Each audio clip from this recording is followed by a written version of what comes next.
नमस्कार दोस्तों, क्या हाल है सबके। Welcome to learn English news. आज हम 3 टॉपिक डिस्कस करने वाले हैं। अगर कोई भी टॉपिक स्किप करना हो तो नीचे टाइम स्टैम्प दे रखे हैं, वहां से आप स्किप कर सकते हैं। चलिए शुरू करते हैं। तो हमारी सबसे पहली न्यूज है बाय मनी कंट्रोल।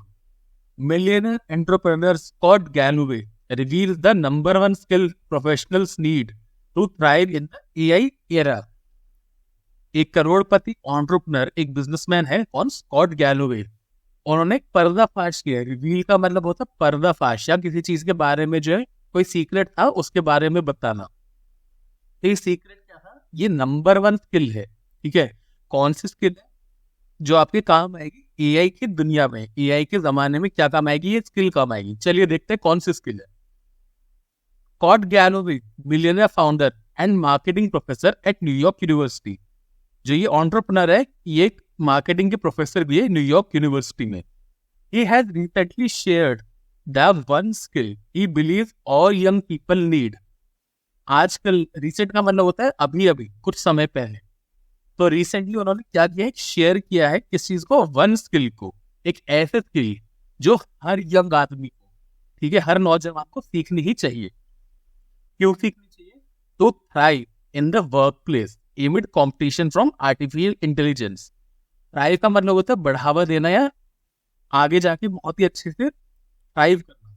ठीक है, बहुत ही अच्छे से जो ग्रो करना। तो किस काम आएगा ये? ग्रो करने का काम आएगा आपके वर्क प्लेस पे, अपने काम की जगह पे। किसके दौरान? इमिड का मतलब होता है दौरान। ठीक है, किसके बीच में, किसके दौरान? कंपटीशन के दौरान, from artificial intelligence. Artificial intelligence जो हम लोग को बहुत ज्यादा कंपटीशन हो रहा है, उसके अगेंस्ट हमें हेल्प करेगा।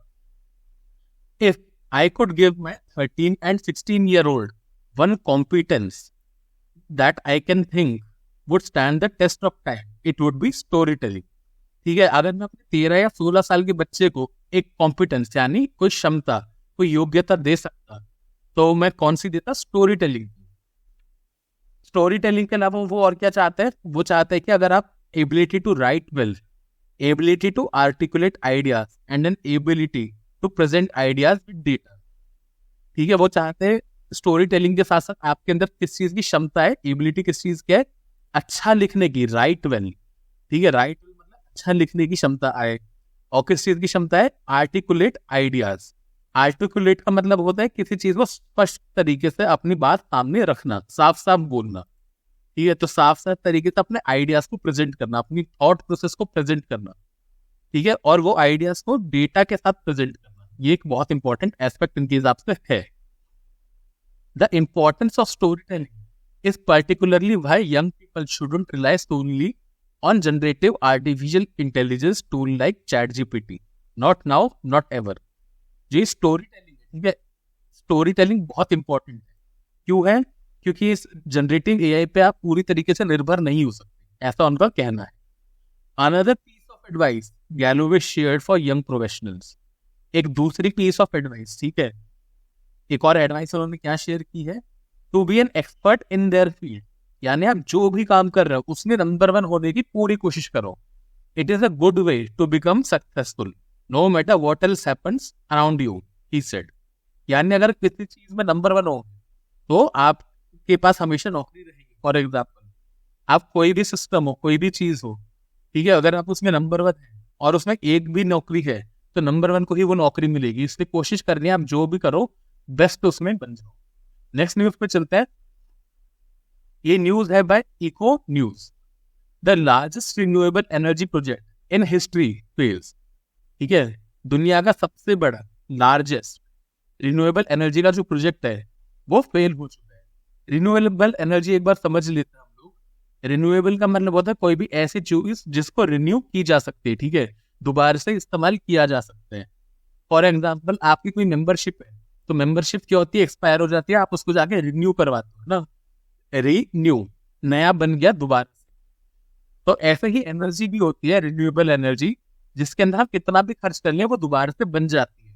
फॉर एग्जाम्पल, सोलर एनर्जी हो गई, है ना, तो हम कितना भी यूज कर ले हमारे पास 50,000 साल के लिए कम से कम है सूरज हमारे पास। उसी तरीके से वाटर डैम वाला जो सिस्टम होता है जहां से हम एनर्जी जनरेट करते हैं डैम्स के थ्रू, उसके अंदर अगर हमने एक बार डैम का पानी निकाल के टरबाइन चला के बिजली बना भी ली तो अगले सीजन में पानी फिर से आएगा, आप फिर से उसमें से बिजली निकाल सकते हैं। तो वो भी एक रिन्यूएबल एनर्जी का सोर्स हो गया। तो ये जो लार्जेस्ट एक प्रोजेक्ट था वो फेल हो चुका है। इसी कारण क्या बचा आपके पास, एक रेगिस्तान बचा और $2 बिलियन का नुकसान हो गया। A renewable energy project that promised to change history seemed to have failed। एक ऐसा एनर्जी का प्रोजेक्ट था जिसने क्या किया था, प्रॉमिस किया था, ये वादा किया था, यानी एक तरीके से बोल रहा है कि एक ऐसा इसके अंदर पोटेंशियल था कि पूरी हिस्ट्री को चेंज कर देता, ठीक है, बट वो फेल हो गया। Sometimes they fail by wayside due to lack of budget. कुछ रीजन बताए कोई बड़े बड़े प्रोजेक्ट क्यों फेल होते हैं। समटाइम्स दे फॉल, इनकी गिरने का कारण क्या हो सकता है, due to lack of budget, यानी पैसों की बड़ी कमी है, इस वजह से वो नहीं कर पाए। दूसरा रीजन हो सकता है इम्पॉसिबिलिटी ऑफ एक्सप्लॉयटेशन और डिस्पैरिटी ऑफ ओपिनियंस। ठीक है, दूसरा हमारा क्या, इम्पॉसिबिलिटी ऑफ एक्सप्लॉयटेशन, यानी फॉर एग्जांपल थोरियम है, ठीक है, न्यूक्लियर एनर्जी का पार्ट है थोरियम। तो प्रॉब्लम क्या आती है, सारी जो रिसर्च है वो यूरेनियम के अराउंड की गई है, थोरियम के अराउंड नहीं की गई है।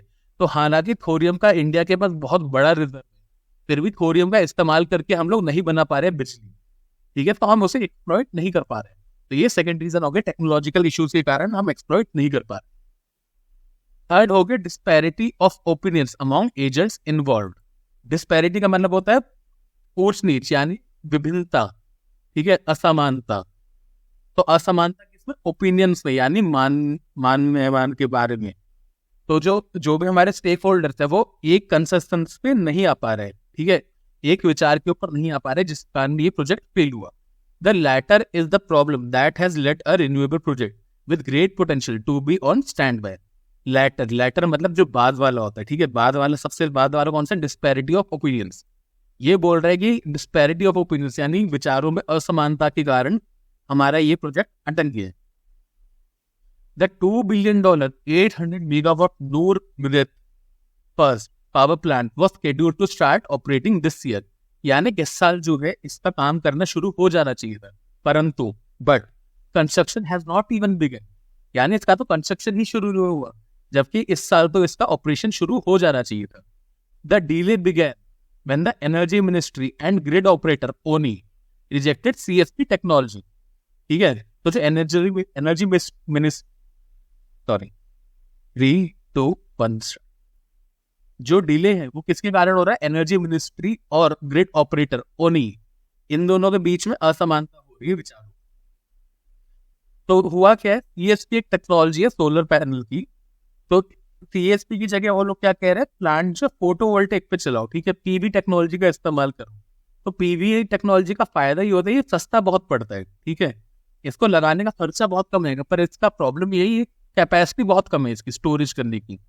तो इसका मतलब जैसे ही आपकी सन चला जाएगा वैसे ही आपकी बिजली बनाना बंद कर देगा। वही जो सीएसपी टेक्नोलॉजी है वो क्या थोड़ी सी एक्सपेंसिव जरूर है, एक्सपेंसिव मतलब महंगी, ठीक है, जो सीएसपी टेक्नोलॉजी वो थोड़ी सी महंगी जरूर है, पर उसका फायदा क्या आता है, वो ग्रिड में सप्लाई कर देता है इवन आफ्टर डार्क, ठीक है, यानी सूरज चला गया उसके भी कई घंटों तक वो सप्लाई करता रहेगा। तो ये काफी अच्छी टेक्नोलॉजी है, हालांकि थोड़ी सी महंगी जरूर पड़ती है। तो ओनी और मिनिस्ट्री ऑफ एनर्जी ने ये कम्युनिकेट किया है कि they will only agree to purchase the power. तो ये जो हमारे स्टेक होल्डर्स थे इन्होंने क्या बोला है कि हम परचेज पावर तभी करेंगे, ठीक है, कब करेंगे, अगर जो एजेंसी है वो सीएसपी टेक्नोलॉजी पीवी टेक्नोलॉजी पे शिफ्ट हो जाए, ठीक है, फोटोवोल्टेक पे आ जाओ, सीएसपी को छोड़ दो, ऐसा उन्होंने कह दिया। The ministry of energy said nothing about the dispute but did comment that.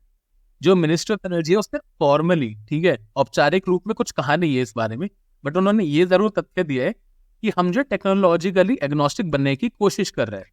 तो एग्नोस्टिक वर्ड एक बहुत इंपॉर्टेंट वर्ड है। एग्नोस्टिक का मतलब जो आप अथीज्म समझ सकते हैं, तो अथीज्म का मतलब होता है कोई ऐसा पर्सन जो भगवान में मानता ही नहीं, ठीक है, एक होता है आस्तिक, एक होता है नास्तिक। आस्तिक होता है जो भगवान में मानते हैं, नास्तिक होते हैं जो भगवान में नहीं मानते, वही उनके बीच में आते हैं एग्नोस्टिक। उनका मानना है कि हाँ भाई कोई तो हमारे ऊपर बड़ी पावर है, ठीक है, पर वो जो ट्रेडिशनल वे में हमारे जो भगवान का डिपिक्शन है, जैसे हम अल्लाह हो गए, ठीक है, श्री राम हो गए, इनको भगवान की तरह वो नहीं मानते हैं, तो उनको हम क्या कहेंगे, एग्नोस्टिक। वो कह रहे हैं कि हम जो टेक्नोलॉजिकली एग्नोस्टिक बनना चाहते हैं, यानी हमारे टेक्नोलॉजी से फर्क नहीं पड़ता, हमारे टारगेट मीट होनी चाहिए, वो टारगेट क्या क्या है? टारगेट है कॉस्ट, यानी पैसे कम खर्च हो, सस्टेनेबल हो और सेफ्टी प्रोवाइड की जाए। आगे बढ़ने से पहले जल्दी से वीडियो कर लो लाइक और चैनल को सब्सक्राइब। जो भी वर्ड नहीं समझ आए नीचे कमेंट करें। चलिए आगे बढ़े। अगली न्यूज है अबाउट ओपन सोर्स एआई। ठीक है, तो ये कह रहे हैं कि a bunch of 20 year old programmers, ठीक है, एक गुच्छा समूह, ठीक है, कुछ मिलके, कुछ 20 साल के यंग प्रोग्रामर्स मिलके पूरा का पूरा ओपन सोर्स एआई भारत का ड्राइव कर रहे हैं। ओपन सोर्स का मतलब समझ लेते हैं। तो कोई भी सॉफ्टवेयर होता है, दो टाइप का सॉफ्टवेयर हो सकता है, एक होता है ओपन सोर्स, एक होता है क्लोज्ड सोर्स। तो जैसे फेसबुक हो गया, इंस्टाग्राम हो गया या व्हाट्सएप हो गया, या कोई सा भी सॉफ्टवेयर जिसका कोड हमारे पास अवेलेबल नहीं है पब्लिक के अंदर, ठीक है, कोड अगर कोड पब्लिक में अवेलेबल हो जाएगा तो कोई भी उसको बना सकता है, राइट, कोई भी उसकी कॉपी कर सकता है। अगर उसका कोड पब्लिक में अवेलेबल नहीं है तो वो हो गया closed source.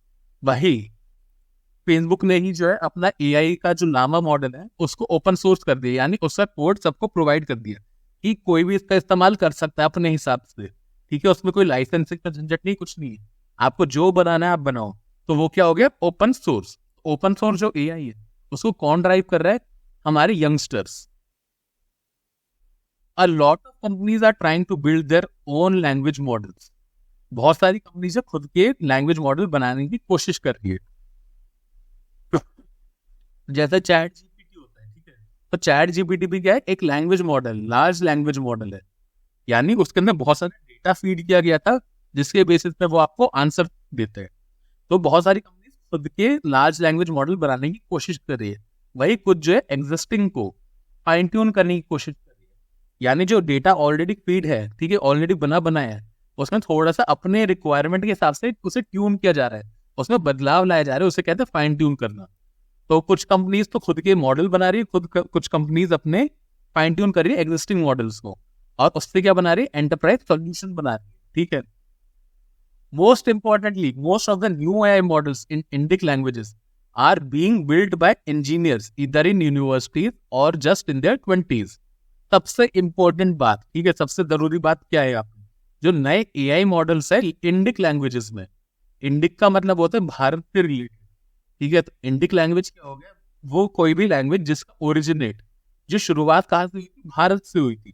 For example Hindi हो गई, तमिल, तेलुगु, ये सब इंडिक लैंग्वेजेस में आ जाएंगी। तो इनके जो एलएलएम बना रहे, कौन बना रहे? इंजीनियर्स बना रहे जो अभी यूनिवर्सिटीज में है, यानी स्टूडेंट्स मिलके बना रहे हैं, या फिर ऐसे इंजीनियर जो अपने 20s में है, जो यंगस्टर्स है। Take example of Devika, an open source alternative to Devin. तो डेविन के बारे में आपको बताता हूँ। डेविन एक ऐसा क्लोज्ड सोर्स, ठीक है, क्लोज्ड सोर्स, यानी इसका कोड पब्लिकली अवेलेबल नहीं है। तो क्लोज्ड सोर्स एक ऑपरेटिंग सॉफ्टवेयर इंजीनियर है, ठीक है। इसका काम क्या होता है? एआई बेस्ड आप इसको बोल दो कि मेरे को ये पार्टिकुलर सॉफ्टवेयर बनाते दो, ठीक है। तो डेविन क्या करेगा? उसके बारे में स्टडी करेगा और आपको पूरा का पूरा सॉफ्टवेयर कोड सहित बना के दे देगा। आप उससे कुछ भी बनवा सकते हैं, ऐसा उनका क्लेम है।